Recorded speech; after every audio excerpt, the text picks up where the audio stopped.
परमेश्वर का धन्यवाद हो आज के सुंदर दिन के लिए। हम प्रभु की आराधना परिवारों के साथ कर रहे हैं। हम धन्यवाद देते हैं कि प्रभु हमें यह अवसर देता है कि हम उसकी आराधना, उसकी स्तुति अपने परिवार के साथ अपने घरों में कर सकें। आज मदर्स डे है, माता दिवस। इस अवसर पर मैं सभी माताओं को, सभी मदर्स को प्रभु यीशु मसीह के नाम में बधाई देना चाहता हूँ, आशीष देना चाहता हूँ और यही प्रार्थना करता हूँ कि आज के दिन जब माताएं मदर्स डे को मनाती हैं, हम सब उनको सम्मान देते हैं, उनका आदर करते हैं और प्रभु से ये प्रार्थना करते हैं कि प्रभु हमारी माताओं को अच्छा जीवन दे, अच्छा स्वास्थ्य दे और जीवन में आगे बढ़ाए। हम धन्यवाद देते हैं आज के दिन के लिए और प्रभु की आशीष हमारी सारी माताओं के ऊपर आज और पूरे वर्ष बनी रहे। आज के संदेश के लिए मैंने एक पाठ चुना है जो पुराने नियम में पाया जाता है और आज का जो संदेश रहेगा वो माता दिवस के ऊपर रहेगा, माताओं के ऊपर। लेकिन जितने भी लोग आज इस वीडियो के द्वारा इस संदेश को सुनते हैं, ये संदेश उनके लिए भी है और विशेष करके हमारी माताओं के लिए और हमारी बहनों के लिए।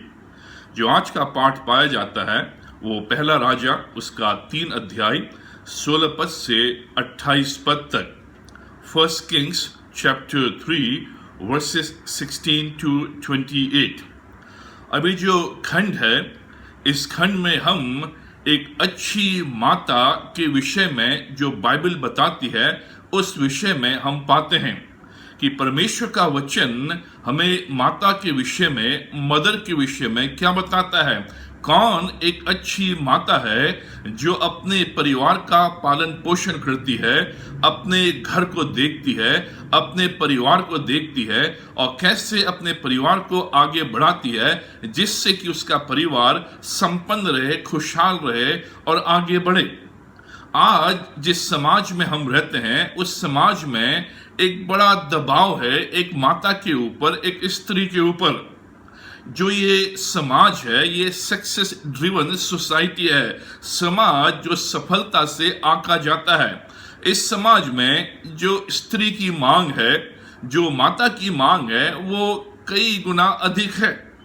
हर एक व्यक्ति इस समाज में ये चाहता है कि जो स्त्री है, जो माँ है, वो सफल नौकरी करे, वो घर साफ सुथरा और सुंदर रखे, सभ्य बच्चों को तैयार करे, एक अच्छी कुक के रूप में, खनसामा के रूप में जायकादार भोजन बनाए, एक मॉडल के समान दिखे, अपने स्वास्थ्य का, अपनी बॉडी का भी वो ध्यान रखे, एक हीरोइन के समान दिखे, पहुनाई करने वाली हो, बातचीत करने में निपुण हो। ये आज एक समाज की मांग है हर एक स्त्री के लिए, हर एक पत्नी के लिए, हर एक माँ के लिए कि वो एक अच्छा नाश्ता तैयार करे, बच्चों को तैयार करे, बिस्तरा ठीक ठाक करे, बच्चों को पढ़ाए, किताबें और खिलौने जो फैल के हैं उनको समेट कर फिर से उन स्थानों में रखे जिन स्थानों में इन्हें रखा जाता है, कपड़े साफ करे, कपड़ों को प्रेस करे, प्रेस करके उनको अलमारी में रखे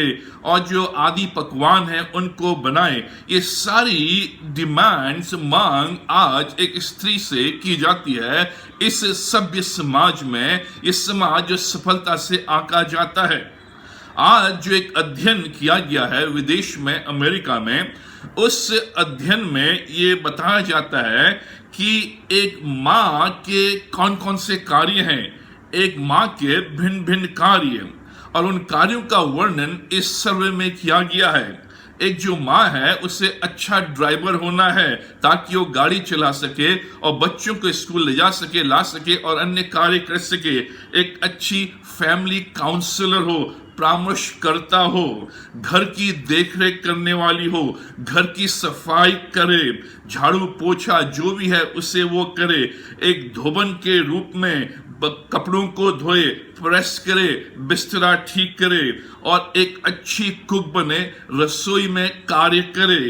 राशन की जिम्मेदारी उसके हाथों में है जो राशन को खरीद कर लाती है, बुक कीपिंग करे, हिसाब किताब जो भी है उसका लेखा जोखा रखे, घर को अच्छे रूप में सजाए, इंटीरियर डेकोरेटर, एक अच्छा घर तैयार करके रखे, जिससे कि हर वस्तु हर जगह अच्छी रूप में पाई जाती है।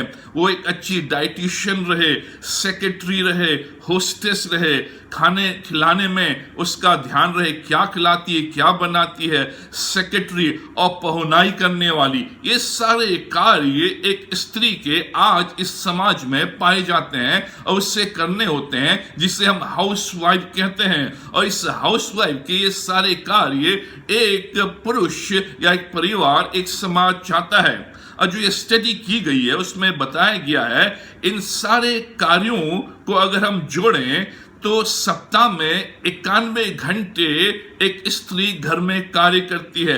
91 hours she works at home. प्रतिदिन 13 घंटे 13 आवर्स वो घर में कार्य करती है। जब इन कार्यों का अवलोकन किया गया और इन घंटों का अवलोकन किया गया तो एक हाउसवाइफ की जो तनख्वाह आई, जो वेतन आई, वो पर मंथ 7,50,000 अमेरिकन स्टैंडर्ड के अनुसार, लेकिन जो भारतीय स्टैंडर्ड है उसके अनुसार 75,000 पर मंथ, 75,000 पर मंथ उसकी सैलरी है। इन सारे कार्यों को जब अवलोकन करते हैं और इन घंटों को जोड़ते हैं तो जो एक घर में गृहिणी है, घर में हाउसवाइफ है, उसकी जो इनकम है 75,000। अगर पुरुष को वो तनख्वाह देनी पड़े तो उसे पर मंथ 75,000, 75,000 रुपया देना पड़ेगा। ये आज एक हाउसवाइफ की जिम्मेदारी है। और कई बार हम माँ को या घर की जो स्त्री है उसको फॉर ग्रांटेड ले लेते हैं, हल्के में ले लेते हैं और सोचते हैं कि वो कुछ कार्य नहीं कर रही है। लेकिन आज इस समाज में जो सफलता के आधार पर आंका जाता है, ये सारे कार्य एक स्त्री को घर में रहते हुए करने पड़ते हैं। अभी जो बाइबल है इस खंड में हमें बताती है एक अच्छी माता के विषय में। कौन है एक अच्छी माता? जब इस खंड को हम पढ़ते हैं, इस खंड में हमें दो स्त्रियां मिलती हैं और दोनों माताएं हैं, दोनों साथ रह रही हैं और दोनों का दृष्टिकोण भिन्न भिन्न है। अब इस खंड के आधार पर एक अच्छी माता के विषय में हम 8 बातों को देखेंगे, जिसके द्वारा हम समझ सकें और जान सकें कि बाइबल हमारे सामने एक अच्छी माँ के विषय में, एक अच्छी स्त्री के विषय में क्या कहती है। इस खंड के आधार पर पहली बात माता के विषय में, अच्छी माताएं सिद्ध नहीं होती। Good mothers are not perfect. जो अच्छी माताएं हैं जरूरी नहीं कि उनमें कोई भी बुरा गुण ना हो, वो दोष मुक्त हो, वो सिद्ध हो, वो पूर्ण हो। ऐसा कोई भी एक समाज में एक माँ नहीं पाई जाती है, एक स्त्री नहीं पाई जाती है जो सिद्ध हो। और बाइबल भी ये नहीं बताती है कि हर स्त्री, हर माता सिद्ध हो। कोई भी सिद्ध नहीं है, सब में कमियां पाई जाती हैं। और यहाँ पर इस खंड में जब 2 स्त्रियों का वर्णन किया गया है, ये दोनों स्त्रियां जिनका जो पृष्ठभूमि है, बैकग्राउंड है, वो इतना अच्छा नहीं है, उनकी जीवन शैली अच्छी नहीं है, उन्होंने गलत निर्णय लिए, गलत चुनाव किए, उसके आधार पर जिस प्रकार का जीवन वो आज व्यतीत कर रही हैं वो ठीक नहीं है। लेकिन फिर भी वो दोनों माताएं हैं, उन दोनों के बच्चे हुए हैं। अब ये दोनों जो माताएं पूर्ण नहीं है, सिद्ध नहीं है, उनमें से जो एक माता है वो अब बच्चा होने के बाद, संतान होने के बाद, माँ बनने के बाद वो अपने जीवन को बदलने की कोशिश कर रही है और एक अच्छी माँ बनने की कोशिश कर रही है। और वो चाहती है कि अपने जीवन में एक अच्छी माँ का वो भूमिका निभा सके और आगे बढ़ सके। अब ये दोनों स्त्रियां हैं, ये आपस में लड़ती हैं, एक साथ रहती हैं, इनकी पृष्ठभूमि अच्छी नहीं है, लेकिन इनके जो चुनाव है, उन चुनाव के आधार पर जो कुछ भी उनके साथ हुआ वो अच्छा नहीं हुआ है। लेकिन जो अब उनके साथ हुआ है उसके द्वारा ये बात सही साबित होती है कि ये दोनों माताएं हैं और दोनों एक माता के रूप में अपने जीवन में आगे बढ़ रहे हैं। लेकिन इनके गलत चुनाव के आधार पर जो चीजें इनके जीवन में हुई हैं उसका प्रभाव बालक पर भी पड़ता है। अब केवल बच्चा देने से, संतान उत्पन्न करने से मां नहीं बन जाते। एक स्त्री केवल बच्चे को जन्म दे दे और संतान को जन्म दे दे, उस आधार पर मां बनना जायज नहीं है। लोग कहते तो है मां बन गई है, लेकिन केवल संतान को उत्पन्न करने के द्वारा मां नहीं बनती। और यहां पर इसी बात को दिखाया गया है कि दोनों स्त्रियां हैं और जो एक स्त्री है उसने अपने संतान को जन्म तो दिया है लेकिन मां की भूमिका नहीं निभा रही है। दूसरी जो स्त्री है उसने भी बच्चे को जन्म दिया है और जन्म देने के बाद अब वो एक मां की भूमिका निभा रही है। वो सिद्ध नहीं है, लेकिन अब उनमें से एक सिद्ध होने की कोशिश, अच्छी होने की कोशिश कर रही है। गलत चुनाव जीवन में होते हैं और उन गलत चुनाव के आधार पर उनके परिणाम हमें भोगने पड़ते हैं। अब ये दो माताएं हैं, ये अपने भूतकाल को, अपने पास को अपने साथ लेकर चल रहे हैं, जिसका प्रभाव उनके जीवन में पड़ रहा है, उनके परिवार में पड़ रहा है, उनके बच्चों में पड़ रहा है। जो भी माता आज इस संदेश को सुन रही हैं, जो भी आपका भूत रहा हो, जो भी आपका अतीत रहा हो, जो भी आपका पास्ट रहा हो, उस अतीत को, उस पास्ट को, उस भूत को आप वर्तमान में एक माता के रूप में लेकर लाएं। और बहुत सी माताएं आज अपने पास्ट को अपने साथ लिए हुए चल रही हैं, अपने अतीत को, जो भी उनके साथ भूतकाल में हुआ, जो भी उनके साथ अतीत में हुआ, जो भी उनके साथ पास्ट में हुआ, उसको आज एक बोझ के रूप में, एक बर्डन के रूप में, एक गिल्ट के रूप में, एक अपराध के रूप में अपने साथ लिए चल रही हैं, जिसके द्वारा उनका जो प्रभाव है वो बच्चों में नेगेटिव होता है, उनका जो प्रभाव परिवार में है वो नेगेटिव होता है। अब उनमें से जो एक स्त्री है वो अपने उस पास्ट को, उस अतीत को, उस भूत को वो राजा के सामने लेकर आती है, परमेश्वर के सामने लेकर आती है, उसको मानती है और उसके बाद उस पास्ट को, उस अतीत को भूल जाती है और एक नए जीवन में आगे बढ़ती है। प्रिय मित्रों, आज जो भी भूतकाल आपका रहा हो, जो भी पास्ट आपका रहा हो, जो भी अतीत आपका रहा हो, उसको यीशु के सम्मुख लेकर आए, उसको प्रभु के पास लेकर आए और कहें, प्रभु जाने अनजाने में जो भी गलती मुझसे हुई है, जो भी गलत चुनाव मैंने किया है, जो भी गलत निर्णय मैंने लिए हैं, जिसके द्वारा आज भी मैं अपने जीवन में गलत बातों को भोग रही हूं, उसका बुरा प्रभाव परिवार में पड़ रहा है, मैं आज उसकी क्षमा चाहती हूं। उस बोझ को, उस गिल्ट को, उस पास्ट को, उस अतीत को मेरे जीवन से ले ले, जिससे कि हम एक नया आरंभ कर सकें। कोई भी माता सिद्ध नहीं होती है, लेकिन जो भी गलत कार्य हमसे हुआ है उसको हम यीशु के सामने लाकर उससे क्षमा प्राप्त कर सकते हैं और प्रभु हमें क्षमा देता है और उससे आगे हम बढ़ सकते हैं। और यहां पर हम देखते हैं जो दूसरी मां है, जो असली मां है, उसके जीवन में बदलाव आता है, उसके अंदर जिम्मेदारी की भावना आती है, एक अच्छी मां के रूप में आगे बढ़ती है। जो भी उसका अतीत था, जो भी उसका गलत निर्णय था, जो भी उसका गलत चुनाव था, उसने प्रभु के सामने रखा और प्रभु ने उससे माफ किया, क्षमा किया। परमेश्वर बदल सकता है, परमेश्वर हमारे जीवन को परिवर्तित कर सकता है, परमेश्वर हमारे भूत को परिवर्तित कर सकता है, हमारे अतीत को वो धो सकता है, जिससे कि हम नया जीवन आरंभ कर सके। दूसरी बात, एक अच्छी माता के विषय में जो बाइबल बताती है, अच्छी माताएं कभी हार नहीं मानती, नेवर गिव अप। जो अच्छी माताएं होती हैं उनके अंदर एक जुनून है, उनके अंदर एक ऐसी आत्मा है जो कभी हार नहीं मानती है।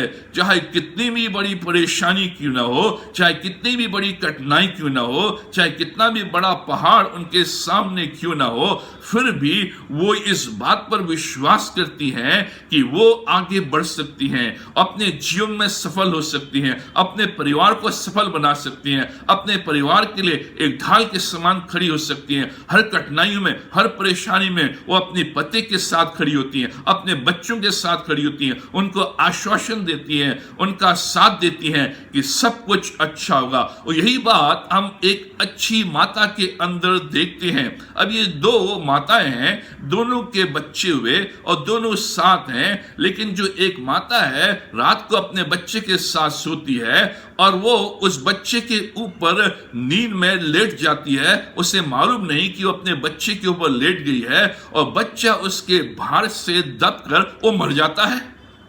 और जब वो सुबह उठती है, वो देखती है कि उसका बच्चा मरा हुआ है, तो जाकर उस मरे हुए बच्चे को दूसरी माँ जिसके पास जीवित बच्चा है वहां जाती है और इस मरे हुए बच्चे को उस माँ के पास छोड़ देती है और उसके जीवित बच्चे को उठाकर अपने पास लेकर आती है। जब असली माँ उठती है और देखती है कि उसके हाथ में मरा हुआ बच्चा है, उसको देखती है और जानती है कि उसका बच्चा नहीं है, तो वो अपनी इस सहेली के पास जाती है, उससे कहती है कि तूने गलत कार्य किया है, तूने मेरे बच्चे को छुड़ा दिया है। लेकिन जो असली माँ नहीं है वो आर्ग्यू करती है, वाद विवाद करती है, नहीं मानती है। और ये जो असली माँ है इसने हर प्रयास किया है, पुलिस के पास उसने रिपोर्ट लिखा दी, लोगों के पास वो चले गई, लेकिन कुछ भी प्रभाव नहीं पड़ा।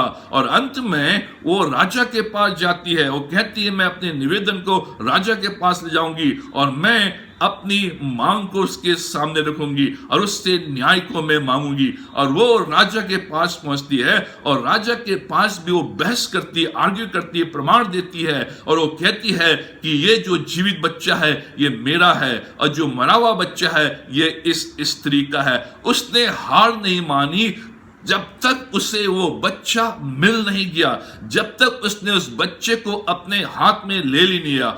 उसने ये सोचा कि देखो ये बच्चा, ये गलत स्त्री चुरा रही है, ये गलत स्त्री अपने बच्चे को उसने तो मार दिया है और मेरे बच्चे को ले रही है। हर संभव उसने प्रयास किया कि वो अपने बच्चे को वापस ले, उसने हार नहीं मानी। फिर मित्रों, जो अच्छी माताएं होती हैं उनके जीवन में बच्चों को बढ़ाने में, पालन पोषण करने में, परिवार की देखरेख करने में, बच्चों को अच्छी शिक्षा देने में, गलत मार्ग से उनको हटाने में और उनको हर प्रकार से अच्छे रास्ते में चलाने में कई अड़चनें आती हैं, कई बाधाएं आती हैं, कई चुनौतियां आती हैं। कभी पति का साथ नहीं मिलता, कभी स्कूल का साथ नहीं मिलता, कभी मित्रों का साथ नहीं मिलता, कभी फाइनेंस का साथ नहीं मिलता, आर्थिक स्थिति ठीक नहीं होती है, कई प्रकार के बोझ रहते हैं। लेकिन जो अच्छी माँ है वो हार नहीं मानती, वो हर संभव प्रयास करती है, एक ढाल के समान खड़ी रहती है और वो कहती है कि मैं हर हाल में अपने बच्चों की तरक्की देखना चाहती हूँ, हर हाल में अपने परिवार की तरक्की देखना चाहती हूँ, हर हाल में अपने परिवार को आगे उठाना देखना चाहती हूँ, जिससे कि मेरा परिवार आगे बढ़े। वो हर हद तक जा सकती है, किसी भी हद तक वो जा सकती है जिससे कि वो अपने परिवार को, अपने बच्चों को संभाले। वो हर कार्य करने के लिए तैयार है, अपनी नींद खोने के लिए तैयार है, अपना स्वास्थ्य खोने के लिए तैयार है, बच्चों के लिए सुबह सुबह नाश्ता तैयार करना, बच्चों को सुबह सुबह तैयार करना, पति के लिए जो भी सामग्री है उसकी देखरेख करना, बराबर बच्चों को प्रार्थना में बैठाना, बराबर संडे स्कूल लेकर आना, बराबर यूथ फेलोशिप में लेकर आना, बराबर VBS में लेकर आना, बराबर जो भी स्कूल की एक्टिविटीज हैं, जो भी संडे की चर्च की एक्टिविटीज हैं, उनमें उसको लेकर आना, बराबर अपने बच्चों को, अपने परिवार को आगे बढ़ाना। हार नहीं मानती, नेवर गिव अप, चाहे कैसी भी स्थिति क्यों ना हो वो आगे बढ़ती है। बच्चों को बैठाती है स्कूल से आने के बाद और कहती है होमवर्क करो, उनके पीछे पीछे पड़ी रहती है, परसिस्टेंट।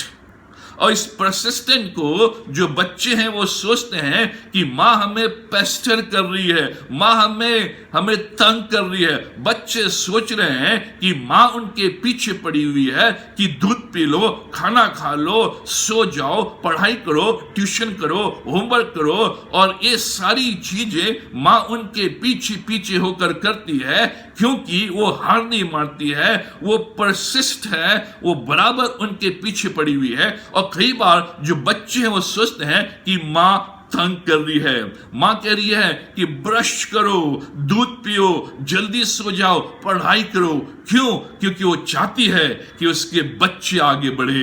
ये परसिस्टेंट है, ये पेस्टरिंग नहीं है। जो बच्चे हैं, जो घर वाले हैं, उसको सोचते हैं कि माँ तंग कर रही है, उसकी प्राथमिकताएं हैं, वो हार नहीं मानती है। इसलिए उसकी प्राथमिकताएं हैं कि उसको किन बातों पर ध्यान देना है, कहां उसको जोर देना है, कहां उसको कार्य करना है, कहां उससे कार्य नहीं करना है। छोटी छोटी बातों में वो अपने बच्चों को तंग नहीं करती हैं, लेकिन जो प्राथमिकताएं हैं, जो प्रायोरिटीज हैं, जो जीवन की असली बातें हैं, जो जीवन की सफल बातें हैं, जो जीवन की मुख्य बातें हैं, उन पर वो बराबर ध्यान देती है। चाहे बच्चे कुछ भी बोले, चाहे पति कुछ भी बोले, चाहे समाज कुछ भी बोले, वो हार नहीं मानती, वो बराबर उनके पीछे, जिससे कि परिवार का जीवन आगे बढ़े।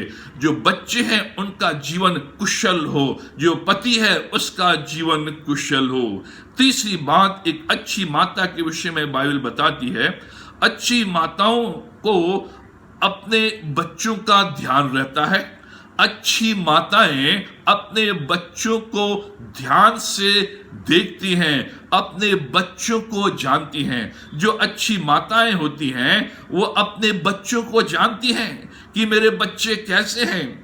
अब ये जो अच्छी माँ है, इस खंड में जो 21वां पद है, उसने जब अपने बच्चे को देखा कि जो बच्चा उसके गोद में है, उसके बगल में लेटा है, जो मर गया है, वो ध्यान से देखती है। बाइबल में लिखा है कि उसने ध्यान से जब अपने बच्चे को देखा तो उसने पाया कि ये बच्चा उसका नहीं है। ध्यान से देखा। माँ अपने बच्चों को ध्यान से देखती है। माँ उनके चेहरों को देखकर पहचान जाती है कि उसके मस्तिष्क में, उनके जीवन में, उनके मन में क्या चल रहा है। उनके हाव भाव को देखकर पहचान जाती है कि किस स्थिति में से होकर ये बच्चे गुजर रहे हैं। उनके वरदानों को पहचान जाती है, उनके गिफ्ट्स को पहचान जाती है, उनकी अच्छाइयों को पहचान जाती है। यहाँ तक कि उनके चलने के द्वारा, उनके हाव भाव के द्वारा, उनके बातचीत के द्वारा, उनके उठने बैठने के द्वारा वो जान जाती है कि वास्तव में मेरे बच्चे अच्छे रास्ते में चल रहे हैं या गलत रास्ते में चल रहे हैं। मेरे बच्चे पढ़ाई में ध्यान दे रहे हैं या नहीं दे रहे हैं। उनका मन मस्तिष्क कैसा है। एक अच्छी माँ अपने बच्चों को जानती है। वो उनके चेहरों को देखकर पढ़ लेती है कि इनके जीवन में क्या चल रहा है। इसलिए बच्चे अपनी माँ से छुपा नहीं सकते। ये जो अच्छी माँ है ये जान गई कि कौन सा मेरा बच्चा है। जबकि उस अवस्था में जब बच्चे 1 या 2 दिन के होते हैं सब एक से लगते हैं, लेकिन जो अच्छी माँ होती है वो जानती है मेरे बच्चे के अंदर क्या चल रहा है, उसके अंदर क्या भावनाएं उत्पन्न हो रही हैं, वो किस दौर से होकर गुजर रहा है, उसे किस बात की सहायता है, उसे किस बात का मार्गदर्शन चाहिए, उसे किस बात की सहायता चाहिए, उसे प्यार चाहिए, उसे डांट चाहिए, उसे सलाह चाहिए, उसे परामर्श चाहिए, क्या चाहिए। एक अच्छी माँ अपने बच्चों को जानती है। चौथी बात जो बाइबल एक अच्छी माँ के विषय में बताती है, अच्छी माताएं अपने बच्चों को अपने से पहले रखती हैं। जो अच्छी माताएं होती हैं वो अपने बच्चों को अपने से पहले रखती हैं, वो उनको प्राथमिकताएं देती हैं। अब यहां पर जो अच्छी माँ नहीं है उसे मालूम नहीं कि उसका बच्चा उसके बगल में सोया है, वो गैर जिम्मेदार मां के रूप में भूमिका निभा रही है और रात को वो पलटती है, करवट लेती है और अपने बच्चे के ऊपर गिर जाती है और बच्चा चिल्ला रहा, रो रहा है, उसे कुछ भी ध्यान नहीं है, क्योंकि वो अपने आप को अपने बच्चे से पहले रखती है। उसे अपने ऊपर ध्यान है, उसे अपने जीवन के ऊपर ध्यान है, उसे अपने स्थान के ऊपर ध्यान है, उसे अपनी आवश्यकताओं के ऊपर ध्यान है। बच्चे के साथ क्या हो रहा है, परिवार में क्या हो रहा है, पति के साथ क्या हो रहा है, उसके बारे में ध्यान नहीं। लेकिन जो दूसरी माँ है वो अपने से अधिक अपने बच्चे पर ध्यान रखती है। वो हर कीमत में, हर हद तक जाने को तैयार है जिससे उसके बच्चे में कोई भी बुरा असर ना पड़े। हम कई बार बच्चों पर इतना भारी पड़ जाते हैं, इतना बोझ डाल देते हैं कि उनका व्यक्तित्व है वो टूट जाता है। हम कई बार अपनी आकांक्षाओं को, अपनी इच्छाओं को बच्चों के ऊपर लाद देते हैं, इतना बड़ा बोझ उनके ऊपर डाल देते हैं कि उन आकांक्षाओं की वजह से, उन इच्छाओं की वजह से जो माँ बाप ने अपने जीवन में पूरी नहीं की हैं, वो चाहते हैं उनके बच्चे पूरे के, उन बोझ से वो दब जाते हैं और वो घिर जाते हैं। और कई बार आपने देखा है कि जब रिजल्ट आउट होता है तो कई बच्चे घर वापस नहीं आते हैं, वो सुसाइड कर लेते हैं, क्योंकि माँ बाप ने बोला है कि अगर 90% से अधिक मार्क्स नहीं आए तो तू घर मत आना। कई बार अपना जो बोझ है, हमारी इच्छाओं का जो बोझ है, हमारे सपनों का जो बोझ है, जिनको हम अपने जीवन में नहीं कर पाए, उन बोझों को हम अपने बच्चों के ऊपर डाल देते हैं और उन बोझों से बच्चों को दबा देते हैं, जिससे उनका व्यक्तित्व बिगड़ जाता है, उनका स्वभाव बिगड़ जाता है, उनका चरित्र बिगड़ जाता है, उनका भविष्य बिगड़ जाता है और अंत में वो गलत रास्ते में चले जाते हैं। कई माँ बाप अपने जीवन में कभी भी फर्स्ट पास नहीं हुए, पहले नंबर से पास नहीं हुए, लेकिन चाहते हैं उनके बच्चे पहले नंबर से पास हो। ये अच्छा है, लेकिन बोझ नहीं। वो छोटा बच्चा अपनी मां की बोझ से दबकर मर गया और आज बहुत से बच्चे हैं जिनका व्यक्तित्व माँ बाप के बोझ के द्वारा, उनकी आकांक्षाओं के बोझ के द्वारा, उनके सपनों के बोझ के द्वारा वो मर गए हैं। उनका व्यक्तित्व चला गया है, उनकी खुशी चली गई है, उनकी जो भी उनका इनोवेटिव जो माइंड है वो चला गया है, वो सोचने की क्षमता चली गई है। ये जो माँ है, जो बुरी माँ है, जो असली माँ नहीं है, वो जब बच्चा हाथ से चला जाता है तो जाकर वो दूसरे बच्चे की चोरी करती है, भाग दौड़ करती है, ध्यान में वो लेकर आती है कि कैसे मैं अब एक अच्छे बच्चे को हासिल करूं, दौड़ भाग करती है, इधर उधर जाती है। लेकिन अगर जितना ध्यान उसने चोरी में लगाया, जितना ध्यान उसने अपने बच्चे को बदलने में लगाया, जितना ध्यान उसने इधर उधर भाग दौड़ में लगाया, उतना ध्यान अगर वो अपने बच्चे पर लगाती, बच्चे को सामने रखती, तो वो बच्चा मरता नहीं, वो बच्चा दबकर मर नहीं जाता, वो बच्चा उसके हाथ से निकल नहीं जाता। आज कई बार हमारे जो माँ बाप हैं वो अपने बच्चे पर इतना बोझ डाल देते हैं कि जब बच्चे हाथ से निकल जाते हैं तब वो प्रार्थना के लिए भागते हैं, चर्च की ओर जाते हैं और वो सोचते हैं कि अब बच्चों को चर्च में लाया जाए, बच्चों को प्रार्थना मीटिंग में लाया जाए, घर में प्रार्थना की जाए। उससे पहले घर में प्रार्थना ही नहीं, बच्चों को चर्च नहीं लाना, बच्चों को संडे स्कूल में नहीं लाना, बच्चों को यूथ में नहीं लाना, और जब बच्चे हाथ से निकल जाते हैं तब दौड़ भाग करते हैं। प्रिय मित्रों, आरंभ से ही हम अपने बच्चों को अपने जीवन में पहला स्थान परमेश्वर के बाद उनको स्थान दें, उनको प्राथमिकता दें, जिससे कि शुरू से ही, आरंभ से ही उनके ऊपर ध्यान रखा जाए, उनको अच्छी अच्छी बातों की ओर ले जाया जाए, उनको चर्च ले जाया जाए, उनको संडे स्कूल ले जाया जाए, उनको आत्मिक बातों में आगे बढ़ाया जाए, जिससे कि वो अपने जीवन में आगे बढ़े, अपने जीवन में वो आगे बढ़ते हुए सफल रूप में सफल भविष्य को प्राप्त करें। ये जो असली मां नहीं है, ये एक क्रूर मां की तस्वीर को बताती है। बाइबल बताती है कि बुरी माताएं भी संसार में हैं, कि बाइबल में बुरी माताओं का भी वर्णन किया गया है। और इस खंड में एक माँ है जो बुरी माँ है, जो असली माँ नहीं है, जिसे अपने ऊपर ध्यान है लेकिन बच्चों के ऊपर ध्यान नहीं है। और कई बच्चे, कई लोग आज उन पीड़ाओं के साथ रह रहे हैं क्योंकि उनको अच्छी माँ नहीं मिली। बाइबल के अनुसार उस मां ने अपने जीवन को व्यतीत नहीं किया, उनकी यादें अच्छी नहीं है। जब मां के विषय बोलते हैं तो उनको दर्द होता है, उनको दुख होता है, क्योंकि उनको मां के विषय में अच्छी यादें नहीं है। एक जीवन जो उन्होंने जिया वो दुख का जीवन जिया, क्योंकि मां हमेशा अपने बच्चों की आलोचना करती थी, हमेशा उनकी खुशी में विघ्न डालती थी। उस मां को मेरी खुशी, मुझे मेरी खुशी चाहिए, ये उसकी फिलॉसफी थी।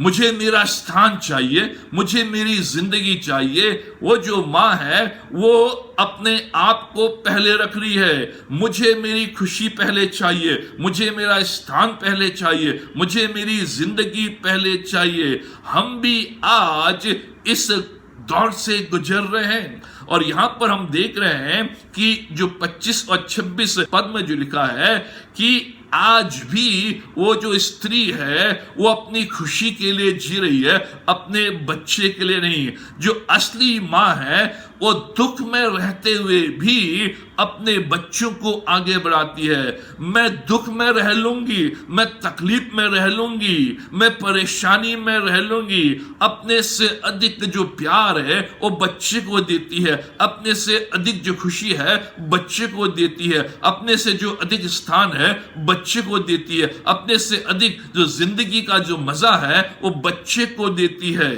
प्रिय मित्रों, मां बच्चे को जन्म देने से नहीं बनती, मां की ममता से बनती है। और ये खंड स्पष्ट करता है कि मां बच्चे देने से नहीं बनती है, लेकिन मां तब बनती है जब उसके अंदर मां की ममता हो। एक स्त्री है जिसने बच्चे को जन्म दिया है लेकिन उसके अंदर मां की ममता नहीं है। दूसरी स्त्री है जो असली मां है, उसने भी बच्चे को जन्म दिया है लेकिन उसके अंदर मां की ममता है। आज बहुत सी स्त्रियां हैं अपने कोह को वो किराए में दे रही है जिससे कि वो आमदनी कर सके।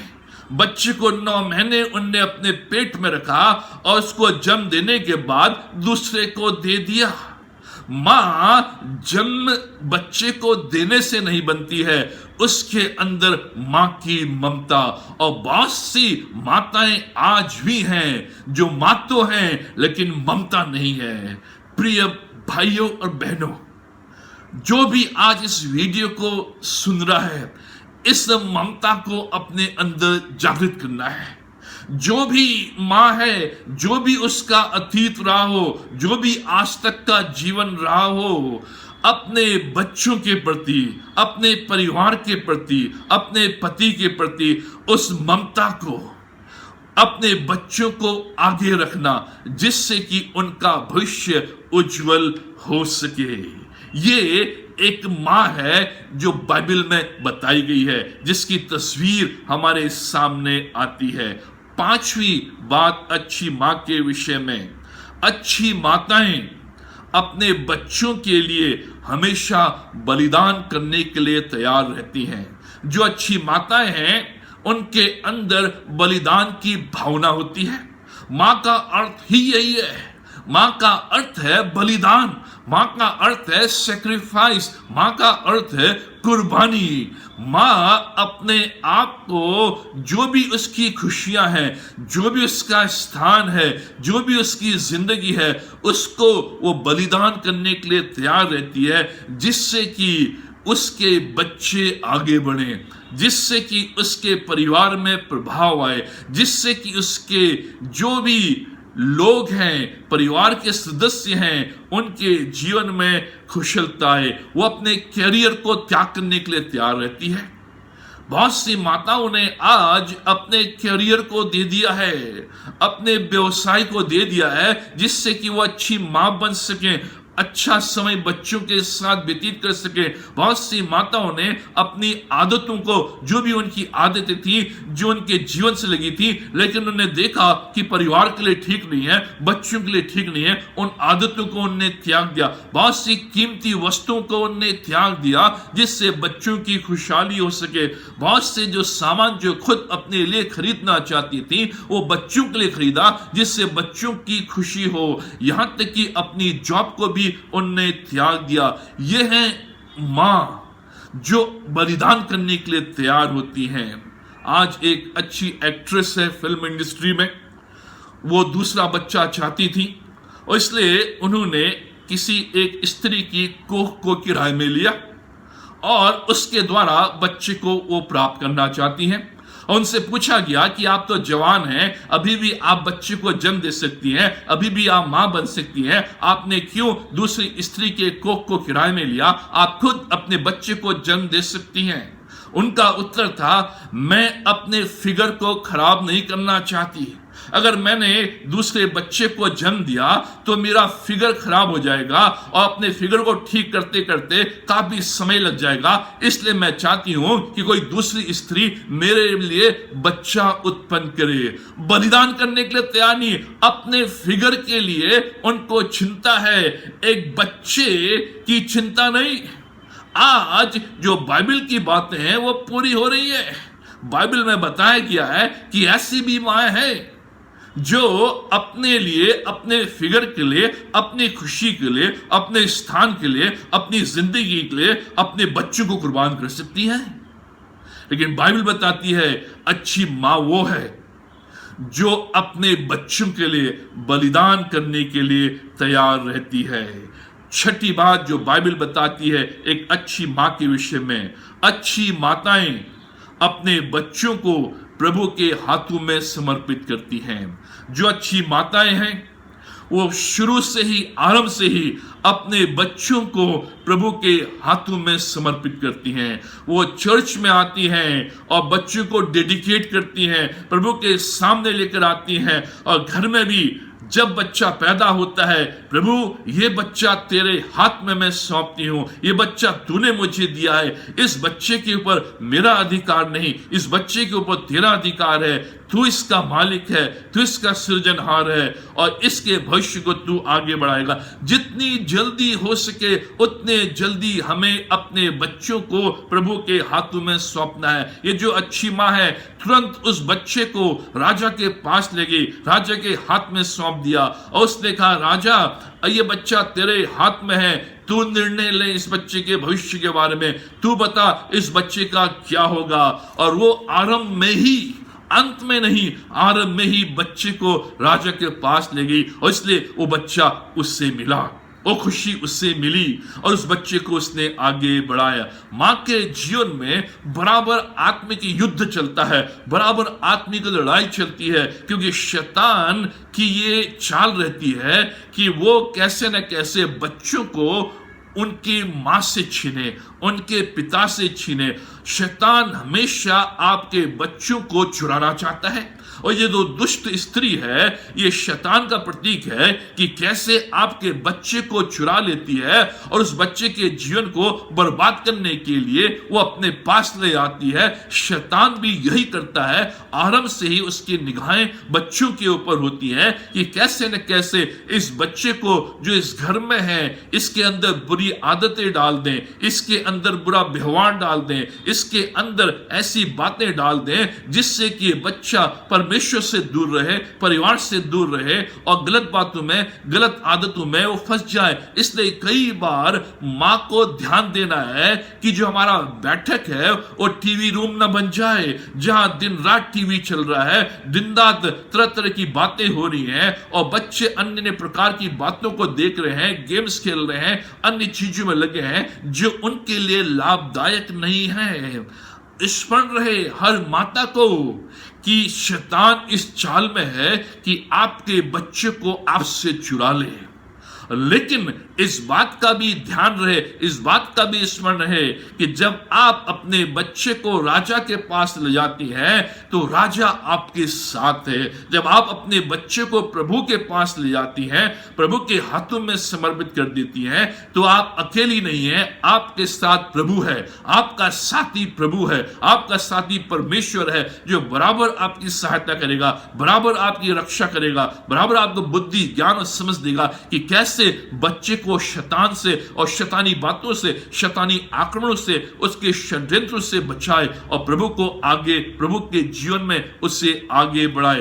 परमेश्वर हमेशा आपके साथ खड़ा रहेगा। जैसे वो राजा उस स्त्री के साथ खड़ा रहा और उसको न्याय दिया, उसी प्रकार से जब भी आप अपने बच्चे को आरंभ में ही प्रभु के पास ले आते हैं, प्रभु के सम्मुख ले आते हैं, प्रभु के हाथों में सौंप देते हैं, डेडिकेट कर देते हैं, तो आप अकेले नहीं, अब प्रभु आपके साथ है। शैतान आपका कुछ नहीं कर सकता, शैतान आपके बच्चे को चुरा नहीं सकता, क्योंकि प्रभु का हाथ उसके ऊपर है, प्रभु का साथ आपके साथ है और आप दोनों मिलकर प्रभु के रास्ते में उसको ले जा सकते हैं। सातवीं बात, एक अच्छी माता के लिए, अच्छी माताएं अपने बच्चों के लिए बराबर प्रार्थना करती हैं।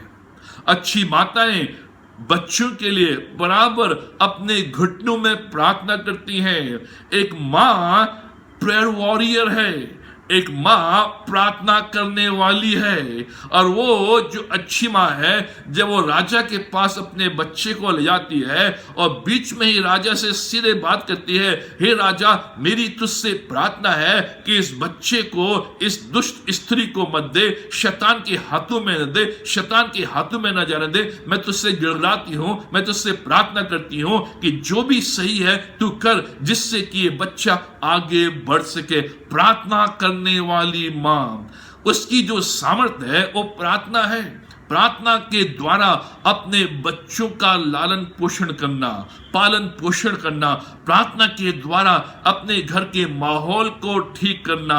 एक प्रार्थना करने वाली माँ जो बराबर अपने बच्चों के लिए, अपने परिवार के लिए, अपने पति के लिए, अपने व्यवसाय के लिए, अपने घर के लिए प्रार्थना करती है। अधिकतर जो घर में प्रार्थनाएं होती हैं वो पति के द्वारा नहीं होती है, मेल फिगर के द्वारा नहीं, वो माताओं के द्वारा होती है। अधिकतर चर्च में जाते हुए परमेश्वर के वचन को सुनना, बराबर बच्चों को चर्च में लेकर जाना, बराबर चर्च में प्रार्थना करना, गवाही देना, ये मेल फिगर नहीं, अधिकतर माताएं होती हैं। इसलिए आज अधिकतर जो चर्च हैं उनमें स्त्रियां पाई जाती हैं, जो पुरुष हैं वो कम पाए जाते हैं, क्योंकि स्त्री प्रार्थना करने वाली, आत्मिक जीवन को बढ़ाने वाली, और वो अपने घर में भी इस प्रार्थना को ला सकती है।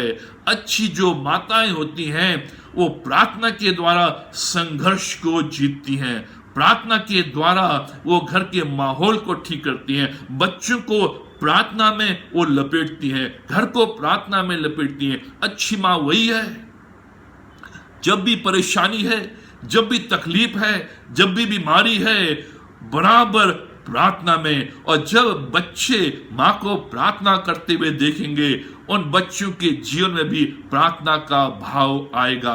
जब भी आप परेशानी में हैं, प्रार्थना में समय व्यतीत करें, प्रभु आपके लिए रास्ता खोलेगा। एक अच्छी माँ प्रेयर वॉरियर, केवल कुछ शब्दों में प्रार्थना करना नहीं, तंत्र मंत्र के द्वारा नहीं, लेकिन रेगुलरली बराबर घुटनों में आहें भर भर कर बोझ के साथ, उस बोझ के साथ जिससे कि उनका जीवन आगे बढ़ सके।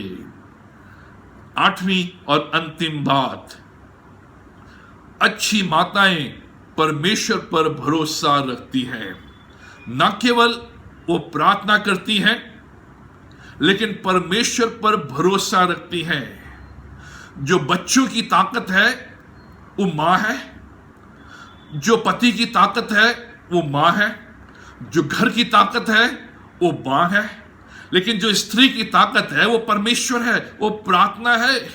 उसको जो सामर्थ मिलती है, उसको जो शक्ति मिलती है, वो परमेश्वर पर भरोसा करने के द्वारा, प्रार्थना करने के द्वारा, परमेश्वर से लिपटे रहने के द्वारा जो भी मेरा भरोसा है वो परमेश्वर के ऊपर है, और परमेश्वर है जो मुझे ताकत देगा, मुझे सामर्थ देगा। उसके ऊपर कई प्रकार की जिम्मेदारियां हैं। उसे शक्ति कहां से मिलेगी, उसे सहायता कहां से मिलेगी, उसे मार्गदर्शन कहां से मिलेगा? उसे शक्ति, मार्गदर्शन, सहायता परमेश्वर के ऊपर भरोसा करने के द्वारा। और इसलिए ये जो अच्छी स्त्री है, ये अपने बच्चे को अपने राजा के पास ले जाती है। वो कहती है मेरा भरोसा तेरे ऊपर है। मैं पड़ोसियों के पास गई, उन्होंने कोई उत्तर नहीं दिया। मैं अपने चर्च में पास्टर के पास गई, उन्होंने कोई उत्तर नहीं दिया। मैं अपने रिश्तेदारों के पास गई, उन्होंने कोई उत्तर नहीं दिया। इस कठिन घड़ी में किसी ने मेरा साथ नहीं दिया। मुझे मालूम नहीं मुझे क्या करना है, कैसे आगे बढ़ना है और कैसे अपने परिवार को आगे बढ़ाना है, लेकिन मेरा भरोसा तेरे ऊपर है। मैं जानती हूं कि तू मेरी सहायता करेगा। जब उस स्त्री ने उस राजा के ऊपर भरोसा रखा, राजा ने उससे न्याय दिया, उसका मार्गदर्शन किया और उससे कहा मैं तेरे साथ हूं, मेरी शक्ति तेरे साथ है, मेरी सामर्थ तेरे साथ है। कोई भी बुरी बात तेरे बच्चे के साथ, तेरे परिवार के साथ नहीं होगी। जब हमारा भरोसा परमेश्वर के ऊपर होता है, परमेश्वर कहता है मैं तेरे साथ हूं, मैं तेरी शक्ति हूं, मैं तेरी सामर्थ हूं, मैं तेरी समर्थ हूं और मैं तुझे आगे बढ़ाऊंगा। परमेश्वर पर भरोसा। जो स्त्री है, जो मां है, घर की आत्मिक अगुआ है। हम अधिकतर कहते हैं कि पुरुष घर का आत्मिक अगुआ है, लेकिन वास्तविक रूप में जो बाइबल हमें बताती है और जो इतिहास हमें बताता है कलीसिया का, वहां हम पाते हैं कि जो मां है वो घर में आत्मिक माहौल को लेकर आती है। जो मां है घर के लोगों को एकत्रित करती है कि हम शाम की जो प्रार्थना है मिलकर करेंगे। जो मां है वो परिवार के लोगों को लेकर आती है कि हम बाइबल पढ़ेंगे, हम चर्च जाएंगे, हम घर में प्रार्थना करेंगे, गीत गाएंगे और एक अच्छे आत्मिक माहौल को हम बढ़ाएंगे। ये मां करती है। पिता लोग कार्य में व्यस्त हैं, उनको अधिक इस पर ज्ञान नहीं है और जब आते हैं थक जाते हैं। लेकिन मां घर की आत्मिक अगुआ है, जो वो अपने बच्चों को अपने विश्वास के द्वारा परमेश्वर के समीप लेकर आती है, अपने पति को अपने विश्वास के द्वारा परमेश्वर के समीप लेकर आती है। आज बाइबल भी इस बात को बताती है और जो कलीसिया का इतिहास है, जो चर्च हिस्ट्री है, कलीसिया का इतिहास है, वो मां के प्रभाव को बताता है कि जहां भी बच्चों में प्रभाव आया, जहां भी पति में प्रभाव आया, जहां भी परिवार में प्रभाव आया, वो मां के द्वारा आया। चाहे वो बाइबल की मां हो, चाहे वो कलीसिया के इतिहास की मां हो। आप देखें कि कलीसिया में जो प्रभाव आया, जो बच्चों में प्रभाव आया, जो परिवार में प्रभाव आया, वो माताओं के द्वारा आया, क्योंकि वो आत्मिक अगुवे हैं। उनका भरोसा परमेश्वर के ऊपर। प्रिय मित्रों, आज मां है जो घर की आत्मिक अगुआ है। उसे पहल करनी है कि सबको साथ बैठाना है, जिससे एक साथ बैठकर प्रार्थना करें, बाइबल पढ़ें, प्रभु की आशीष को प्राप्त करें और बराबर प्रभु की संगति में आगे बढ़ें। उसका जो विश्वास है, उसका जो भरोसा परमेश्वर के ऊपर है, उस भरोसे के द्वारा, उस विश्वास के द्वारा बच्चे भी परमेश्वर के समीप आएंगे और पति भी परमेश्वर के समीप आएगा। बहुत सी गवाहियां आज हैं जो बताती हैं कि मैं अपनी पत्नी के विश्वास के द्वारा परमेश्वर के पास आए, मैं अपनी पत्नी के प्रार्थना के द्वारा परमेश्वर के पास आए। बहुत से जो बच्चे हैं आज गवाही देते हैं, मैं अपने माँ की प्रार्थना के द्वारा, अपने माँ के विश्वास के द्वारा, अपनी माँ के उस भक्तिपूर्ण जीवन के द्वारा मैंने प्रभु को पहचाना, मैंने प्रार्थना करनी सीखी, मैंने बाइबल पढ़ना सीखा, परमेश्वर में आगे बढ़ना सीखा। सरनेम तो पिता का होता है, लेकिन जो प्रभाव है वो माता का होता है। सरनेम, जो आपके नाम के पीछे जो सरनेम है, वो आपके पिता का है, लेकिन जो प्रभाव है वो हमेशा माता का रहता है। और आज इस मातृ दिवस में, इस माता दिवस में, मदर्स डे में, हमारी जो माताएं हैं अपने प्रभाव को बनाए रखें, अपने विश्वास को बनाए रखें, अपने प्रार्थनामय जीवन को बनाए रखें, क्योंकि आप परिवार की धुरी हैं, आप परिवार का संबल हैं, आप परिवार की सामर्थ्य हैं, आप बच्चों की सामर्थ्य हैं, आप पति की सामर्थ्य हैं, आप परिवार का जो भी व्यवसाय, जो सेवा है, उसकी सामर्थ्य है। और प्रभु ने आपको एक सामर्थ्य के रूप में परिवार में रखा है, और प्रभु आपके साथ है। आपके प्रभाव के द्वारा बच्चे प्रभावित होंगे और सफल होंगे, आपके प्रभाव के द्वारा पति प्रभावित होगा और पति सफल होगा। इसलिए परमेश्वर का वचन कहता है, नीति वचन 14 अध्याय उसके पहले पद में, हर बुद्धिमान स्त्री अपने घर को बनाती है, पर मूर्ख स्त्री उसको अपने ही हाथों से ढा देती है। एक जो अच्छी स्त्री है, बुद्धिमान स्त्री है, जिसके बारे में बाइबल बताती है, वो अपने हाथों से अपने घर को बनाती है।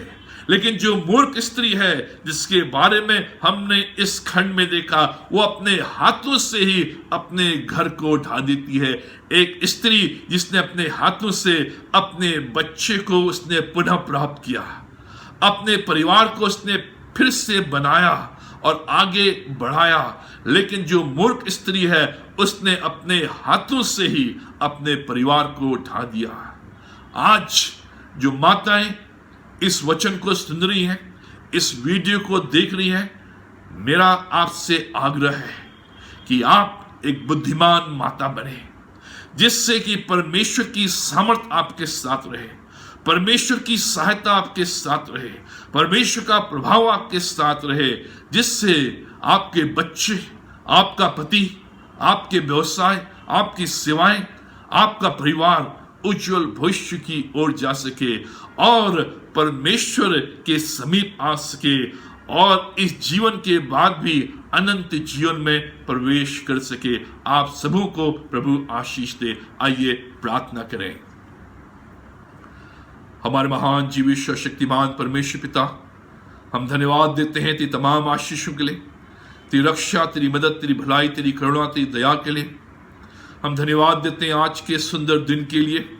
हम धन्यवाद देते हैं अपनी माताओं के लिए, अपने मदर्स के लिए, जब इस दिन में उनको हम सेलिब्रेट करते हैं, उनका मान और सम्मान करते हैं, उनके बलिदान के लिए, उनकी प्रार्थनाओं के लिए, उनके विश्वास के लिए, उनके प्रेम के लिए। पिता परमेश्वर, हर एक माता के ऊपर, हर एक स्त्री के ऊपर, हर एक जो भी माँ है और माँ बनने वाली है, भविष्य में हमारी प्रार्थना है उनके जीवन में तेरा आशीष का हाथ रहे। तूने संभाल, उनकी सहायता कर, उनकी रक्षा मदद कर, और होने दे पिता परमेश्वर कि उनका जीवन एक अच्छी माँ के रूप में, जो बाइबल के अनुसार है, वैसा बन सके, जिससे उनके दुख से, उनकी खुशी से, उनके प्रयासों से, उनके परिश्रम से, उनकी प्रार्थनाओं से, उनके विश्वास से उनके बच्चे आगे बढ़ सके, सफल हो सके, जीवन में तरक्की कर सके, उनके पति आगे बढ़ सके, सफल हो सके, जीवन में तरक्की कर सके, उनका परिवार संपन्न हो सके, खुशहाल सके। आज हमारी बहनों के ऊपर तेरा आशीष का हाथ रहे, तेरी सामर्थ उनके ऊपर रहे। जो भी उनका पास्ट है, जो भी उनका भूत है, जो भी उनका अतीत है, यीशु के नाम में दूर कर दे। उनके जीवन में फिर से नई ताजगी को, नए जीवन को, नई सामर्थ को प्रवेश करा। उनके जीवन में तेरी सामर्थ दोबारा आ सके, जिससे कि पिता परमेश्वर वो अब से एक अच्छी माँ के रूप में, एक सफल माँ के रूप में, और एक बलिदान पूर्वक जीवन व्यतीत करने के द्वारा आगे बढ़ सके और परिवार को आगे बढ़ा सके। हम धन्यवाद देते हैं इस समय के लिए। हमारी प्रार्थना है हमारी कलीसिया के प्रत्येक परिवारों के लिए, हर परिवार में तेरी आशीष रहे।